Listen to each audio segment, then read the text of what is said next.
Hi friends, శ్రావణ మాసం series look book 7లో Meesho నుంచి red colour sari అయితే తీసుకున్నాను.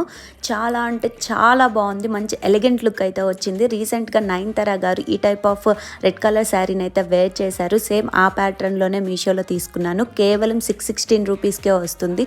చాలా అంటే చాలా బాగుంది. మంచి గుడ్ లుకింగ్ అయితే ఇస్తుంది. మనకి శ్రావణ మాసానికి లేదా వెడ్డింగ్స్కి, పార్టీ వేర్కి అన్నిటికీ మనకి రన్నింగ్ బ్లౌజ్ అయితే ఇస్తారు. సేమ్ శారీ ప్యాటర్న్లోనే. నేను ఇక్కడ వేర్ చేసిన బ్లౌజ్ కూడా నేను మీషో నుంచి తీసుకున్నాను. ఫిట్టింగ్ అయితే చాలా బాగుంది. మనకి దీని కాస్ట్ వచ్చేసి 348 రూపీస్ అయితే పడుతుంది. సిల్క్ ఫ్యాబ్రిక్ లో అయితే వస్తుంది బ్లౌజ్. మనకి హ్యాండ్స్ కి నెక్ కి అయితే లేస్ అయితే ప్రొవైడ్ చేశారు. అలానే డిఫరెంట్ మోడల్లో అయితే వస్తుంది. చాలా బాగుంది. మీరు కూడా ఈ శారీని వేర్ చేసి ఎలిగెంట్ గా కనపడాలి అనుకుంటే లింక్ కోసం నన్ను ఫాలో చేసి DM అని కామెంట్ చేయండి. లేదా నా యూట్యూబ్ ఛానల్లో ఉన్న కమ్యూనిటీలోకి వెళ్ళి అయితే చెక్ చేయండి. నా బయోలో ఉంది హేమ చిలకల. ఇలాంటి మరెన్నో వీడియోల కోసం నన్ను ఫాలో చేసి సబ్స్క్రైబ్ చేయండి. మళ్ళీ కలుద్దాం ఫ్రెండ్స్. బాయ్.